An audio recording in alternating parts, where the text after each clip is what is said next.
Well students, आप लोगों का हमारे इस क्लास में पुनः एक बार स्वागत किया जाता है। आज का क्लास फिर से हम लोग सरफेस केमिस्ट्री का ही क्लास लेकर आए हैं और आज का टॉपिक हमारा जो है वह है मिसेल्स। और हम लोग ये जानने की कोशिश करेंगे कि साबुन के द्वारा या अपमार्जक के द्वारा किस प्रकार से हमारे कपड़े साफ हो जाते हैं, यानी गंदे कपड़े साबुन लगाने के बाद साफ होने के तरीके के बारे में हम लोग जानने की कोशिश करेंगे। क्लींजिंग एक्शन ऑफ सोप, साबुन के द्वारा गंदे कपड़े को साफ करने के तरीके के बारे में। तो चलिए स्टूडेंट, सबसे पहले हम लोग मिसेल्स के बारे में बात करते हैं।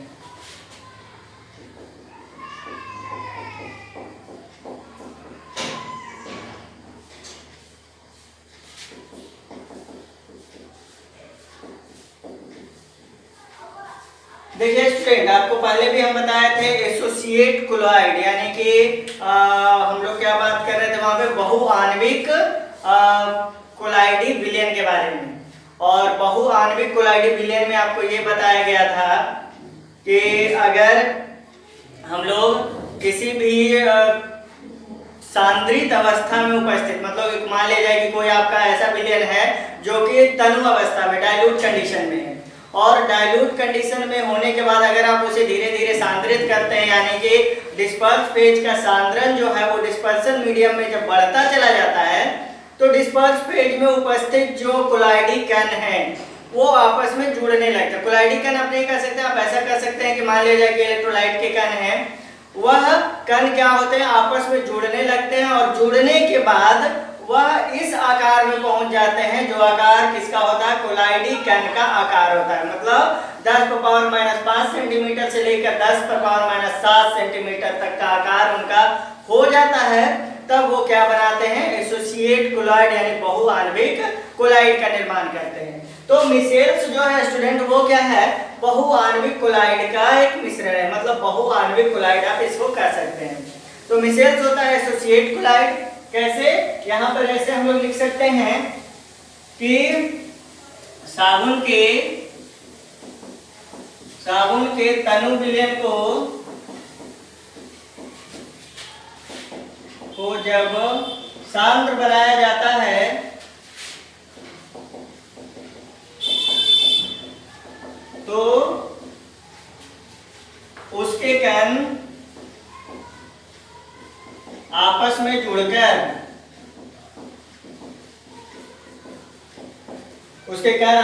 जुड़कर बहुआण्विक कोलाइड, और इसे कहते हैं बहुआण्विक कोलाइड को एसोसिएटेड कोलाइड।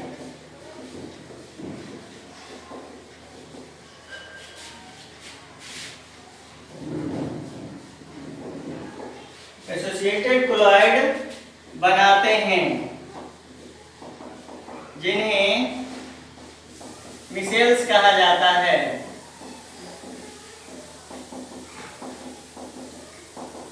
तो ध्यान रखिएगा स्टूडेंट, साबुन का जब सांद्र विलयन हम लोग लेंगे तो उसके कण जो है वो आपस में जुड़ते चले जाएंगे और जुड़ के कोलाइडी कण के आकार के हो जाएंगे, जिसकी वजह से उसे हम क्या कहेंगे, मिसेल्स यानी कि एसोसिएट कोलाइड कहेंगे। और इस तरह के जुड़े हुए साबुन के कणों को हम लोग क्या कहते हैं, मिसेल्स कहते हैं। अब ध्यान ये देना है, मिसेल्स जो होता है हमारा, उसका निर्माण कब और कैसे होता है। तो देखिए, मिसेल्स का निर्माण एक निश्चित ताप पर होता है, मतलब उस ताप से अगर हम कम तापमान कर दें तो मिसेल्स का निर्माण नहीं होगा। इस ताप को हम लोग क्राफ्ट टेम्परेचर कहते हैं। उसके बाद एक और बात आपको ध्यान रखना है कि साबुन का अगर तनु विलयन है, डाइल्यूट सॉल्यूशन है, तो मिसेल्स नहीं बनेगा। यानी मिसेल्स बनाने के लिए क्या करना होता है, डाइल्यूट सॉल्यूशन को सांद्र विलयन में बदलना होता है, यानी कि एक निश्चित सांद्रण पर मिसेल्स का निर्माण होता है। उस निश्चित सांद्रण को हम लोग क्या कहते हैं, क्रिटिकल कॉन्सेंट्रेशन कहते हैं। मतलब कि अब बात हम लोगों को यहाँ पे ये क्या करना है कि क्राफ्ट टेम्परेचर यानी एक निश्चित तापमान जिस पर कि साबुन के कण मिसेल्स में बदल जाते हैं, और क्रिटिकल टेम्परेचर क्रिटिकल कॉन्सेंट्रेशन जिस सांद्रण पे साबुन के कण मिसेल्स में बदल जाते हैं उस सांद्रण को हम लोग क्या कहते हैं, क्रिटिकल कॉन्सेंट्रेशन करते हैं। तो चलिए स्टूडेंट, इसके बारे में हम लोग बात करते हैं। तो क्या हम लोग लिखते हैं, मिसेल्स बनाने के लिए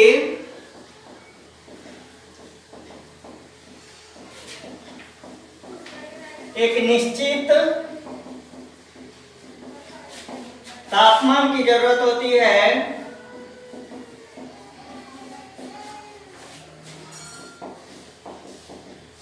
उसे क्राफ्ट टेम्परेचर कहते हैं। उसे क्या कहते हैं स्टूडेंट, क्राफ्ट टेम्परेचर कहते हैं। और उसके बाद एक बात और लिखेंगे कि साबुन के एक निश्चित सांद्रण पर ही मिसेल्स बनता है,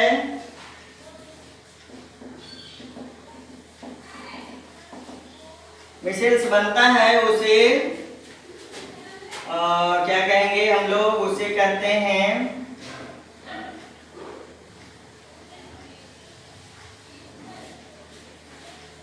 क्रिटिकल कॉन्सेंट्रेशन।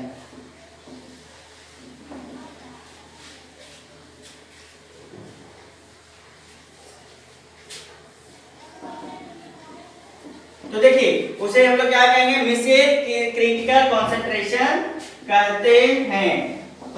अब ध्यान दीजिए स्टूडेंट, मान लीजिए ये आपका 1 बिलियन है जिसमें आपने साबुन के कण लिए हैं, किसमें, जल में। मान लीजिए ये जल है और इस जल में साबुन के कण है। अभी ये क्या किस अवस्था में है, तो अभी ये जो कण है वो किस अवस्था में है, तो तनु अवस्था में। मान लिया जाए कि ये तनु बिलियन है।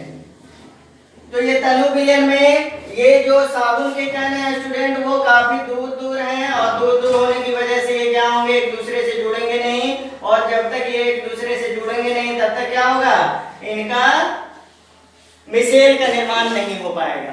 तब क्या होगा स्टूडेंट, जब हम इसको क्या कहेंगे, सांद्र बिलियन में परिवर्तित करेंगे। ध्यान दीजिएगा, इसे अब हम लोग क्या बना रहे हैं, सांद्र बिलियन। जब सांद्र बिलियन बनाते हैं तो होता क्या स्टूडेंट, कि ये जो साबुन के कण हैं ये कुछ इस तरह से आपस में आगे जुड़ जाते हैं।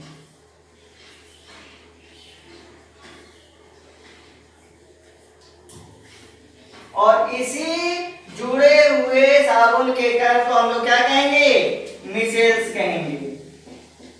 तो ये तो हो गया मिसेल्स का निर्माण। इसे एक उदाहरण के माध्यम से आप बेहतर ढंग से समझ सकते हैं। जैसे देखिए हम एक उदाहरण देते हैं, इसको कहते हैं सोडियम ओलिएट। देखिए आप जो साबुन बाजार से खरीदते हैं वो 2-3 तरह का साबुन होता है। एक सोडियम स्टेरेट होता है, एक सोडियम पाल्मिटेट होता है, एक सोडियम ओलिएट होता है। तो उसी साबुन का हम उदाहरण देखने की कोशिश करेंगे। आपके घरों में जो साबुन उपलब्ध है उस साबुन के कवर के ऊपर आप देखिएगा उसमें उसका कंपोजिशन लिखा हुआ होता है, और कंपोजिशन में आप पढ़ने की जब कोशिश कीजिएगा तो या तो उसमें सोडियम स्टेरेट लिखा होगा, सोडियम पाल्मिटेट लिखा होगा, या फिर सोडियम ओलिएट लिखा होगा।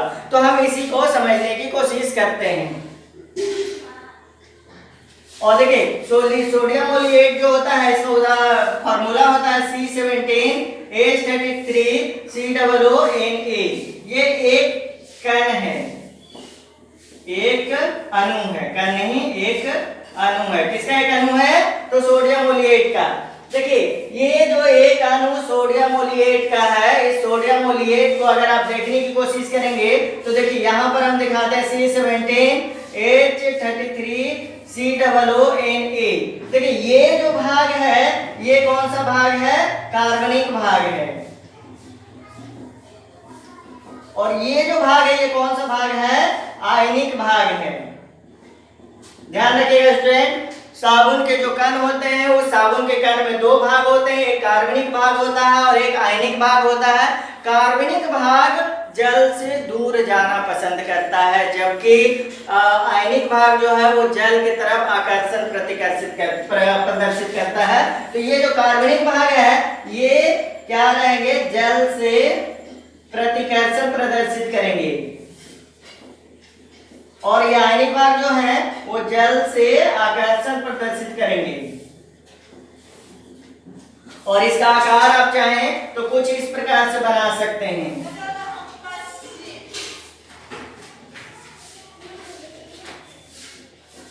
ये भाग जो हो गया क्या हो गया स्टूडेंट, इसको टेल कहते हैं। और ये कौन सा भाग हो गया, कार्बनिक भाग हो गया।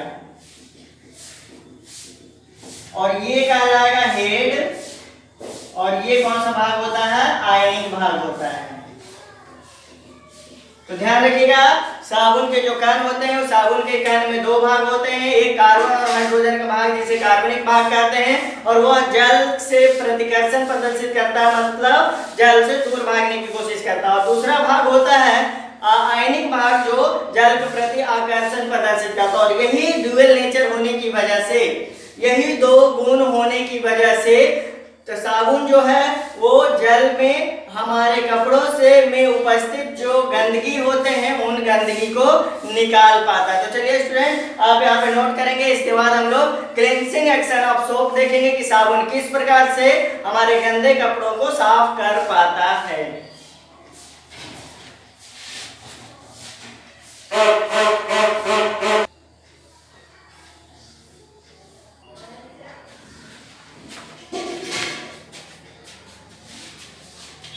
अब चलिए स्टूडेंट यहाँ पे हम लोग बात कर लेते हैं cleansing action. Cleansing action of soap. गंदे कपड़े को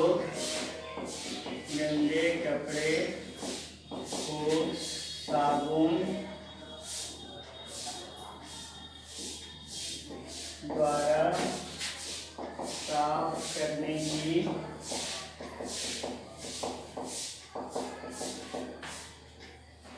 तो चलिए अब हम लोग बात क्या कर रहे हैं, गंदे कपड़ों को साबुन द्वारा कैसे साफ किया जाता है। तो चलिए सबसे पहले हम साबुन दिखाते हैं आपको।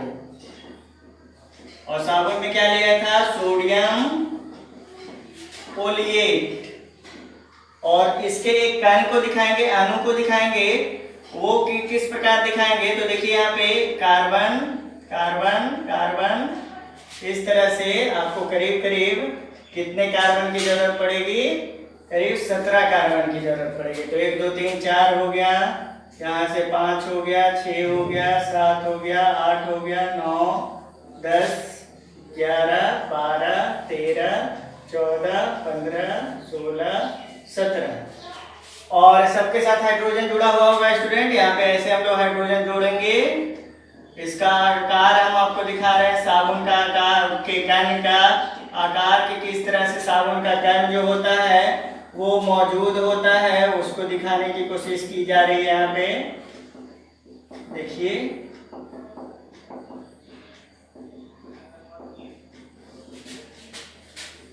यहाँ पे देख लीजिए, सबका हाइड्रोजन जो है वो सबको मिल जाना चाहिए ताकि इसकी चारों वैलेंसी पूर्ण हो जाए।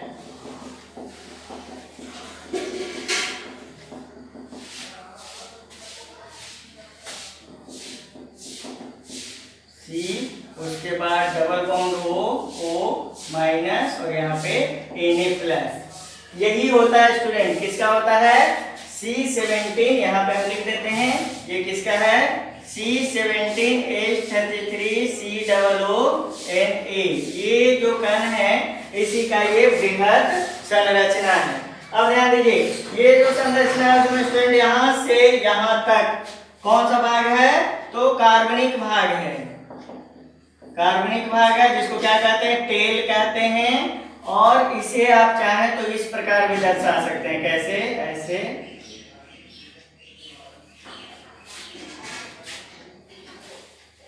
ये क्या भाग हो गया, 1 2 3 4 5 6 7 8 9 10 11 12 13 14 15 16 17।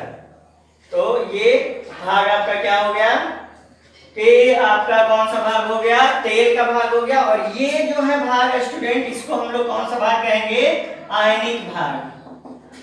आयनिक भाग। और ये क्या होता है आपका, तो आयनिक भाग, इसको हम लोग हेड कहेंगे।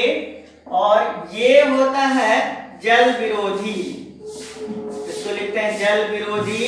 और इसे लिखेंगे, ये जल विरोधी होता है। और ये जल आकर्षित,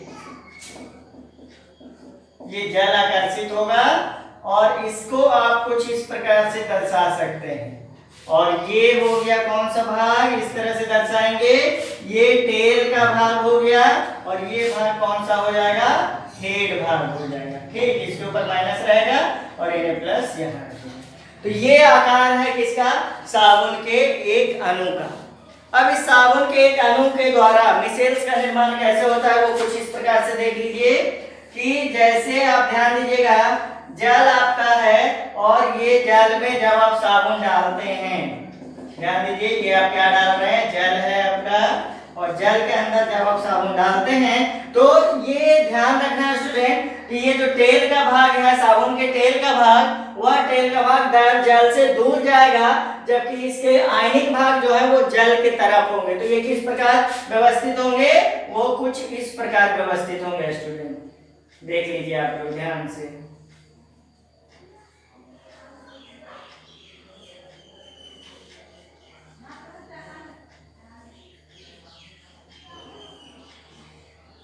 ये देखिए, ये ऋणात्मक भाग, ये जो आयनिक भाग है वो किस तरफ रहेंगे, जल के तरफ रहेंगे, और जबकि इनका जो ये टेल वाला भाग है यानी कि कार्बनिक भाग है वो जल से दूर रहेगा, अतः ये क्या रहेगा, अंदर की तरफ रहेगा। तो इस तरह से इनके व्यवस्था के क्रम को ही हम लोग क्या कहते हैं, मिसेल्स कहते हैं। तो ये तो हो गया मिसेल्स कैसे बना उसके बारे में। अब इसके बाद हम लोग बात करते हैं स्टूडेंट कि ये जो मिसेल्स होते हैं यानी साबुन के जो अणु होते हैं वो किस प्रकार से हमारे गंदे कपड़े को साफ करते हैं। तो चलिए इसको नोट कीजिए, इसको मिटाते हैं, उसके बाद साफ करने के तरीके को बताते हैं।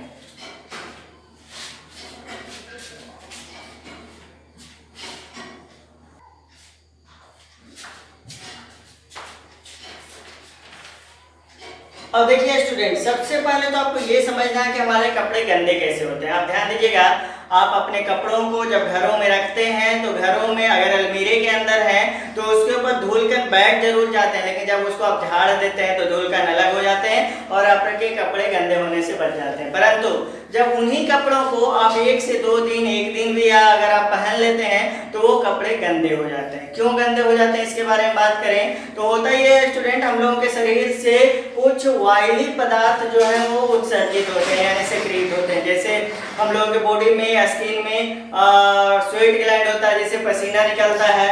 उसके अलावा हमारे बॉडी में स्किन के अंदर एक और ग्लैंड होता है जिसे सेबेसियस ग्लैंड कहते हैं, उससे वायली सब्सटेंस रिलीज होता है। ये वायली सब्सटेंस क्या होते हैं, हमारे कपड़े, मान लीजिए कि ये आपका अगर कपड़ा है, क्लॉथ है कपड़ा, तो कपड़े के ऊपर क्या हो जाता है कि इस तरह से वायली सब्सटेंस चिपक जाते हैं। ये क्या हो गया, तैलीय पदार्थ क्या हो गया, चिपक गया आपके कपड़ों से। और कपड़ों से तैलीय पदार्थ चिपका, जो तैलीय पदार्थ आया कहां से, तो ये तैलीय पदार्थ कहां से आ सकता है, तो आपके शरीर से ही उत्सर्जित होकर आ सकता है या फिर वातावरण से इसमें जाकर चिपक सकता है।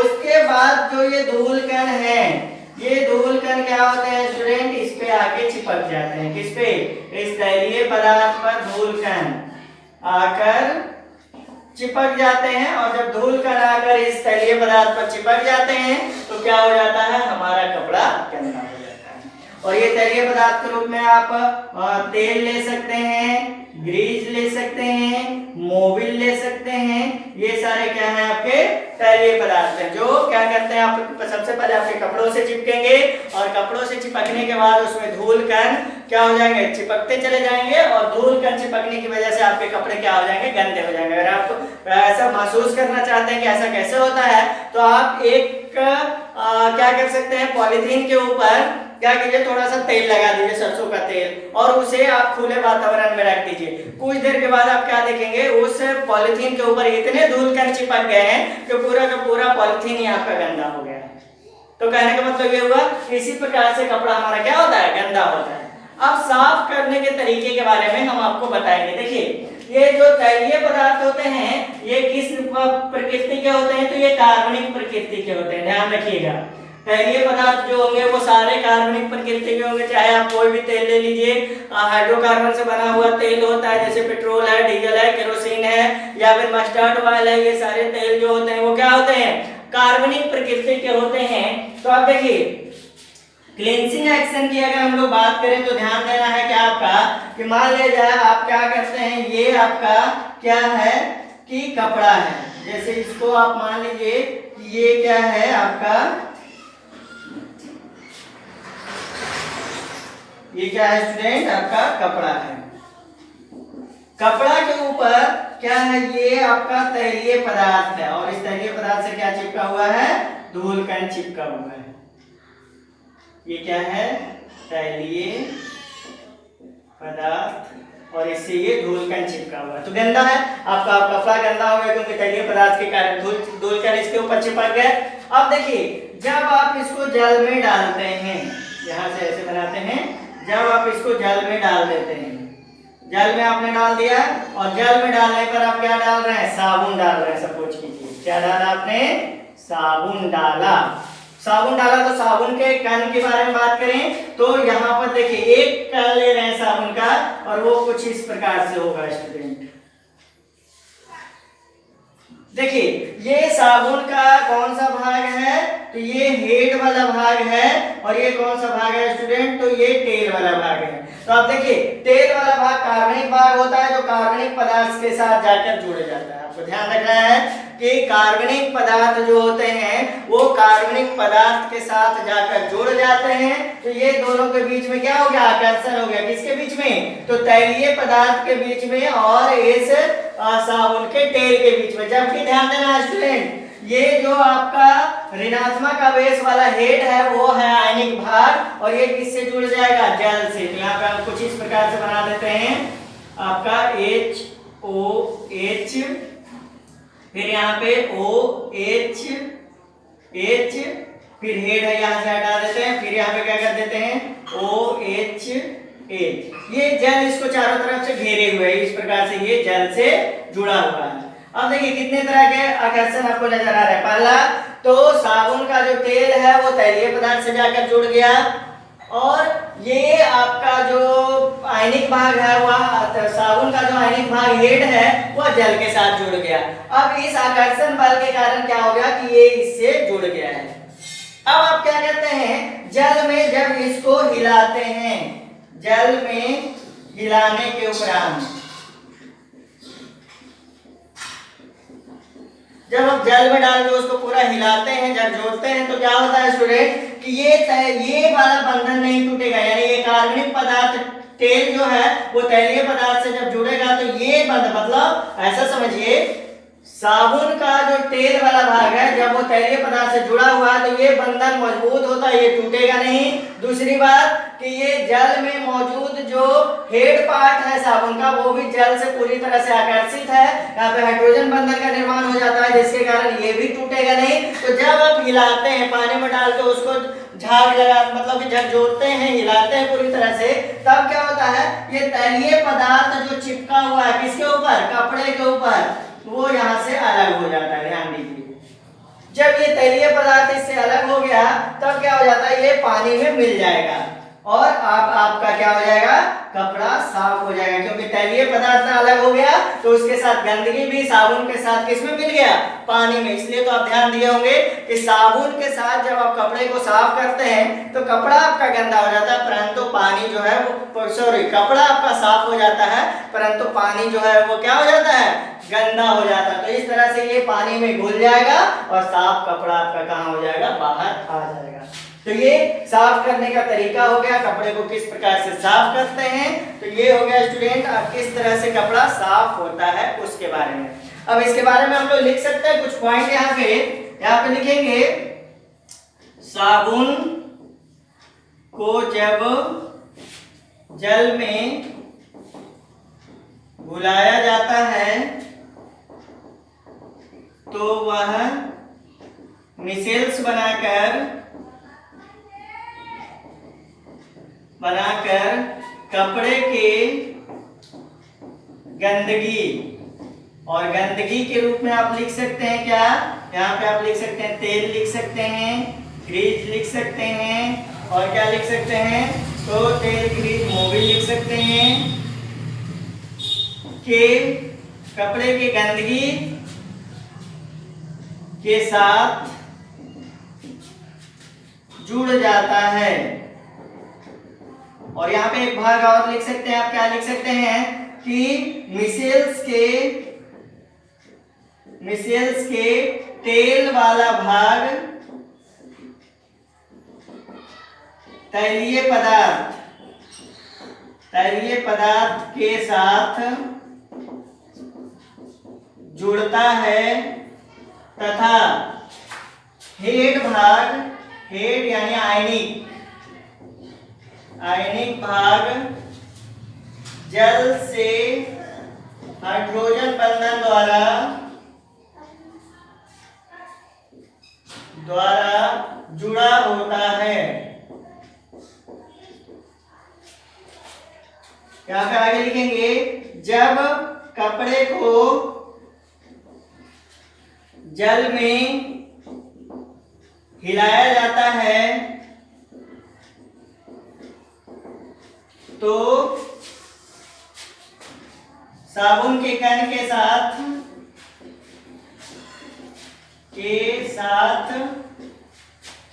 तैलीय पदार्थ जल में चला जाता है। तैलीय पदार्थ जल में चला जाता है तथा कपड़ा साफ हो जाता है और जल गंदा हो जाता है। चलिए, तो ये तो हो गया स्टूडेंट किसके बारे में हम लोगों ने बात कर लिया कि साबुन के द्वारा किस प्रकार से हम लोग कपड़े को साफ कर पाते हैं। तो ये हमारा कपड़ा साफ हो गया। ये तो बात हो गई साबुन को के द्वारा कपड़े के साफ होने के बारे में। अब इसके आगे हम लोगों को बात करनी है दैनिक जीवन में कोलॉइडल सॉल्यूशन का क्या उपयोग है। तो चलिए इसको नोट डाउन कीजिए, उसके आगे बात करते हैं।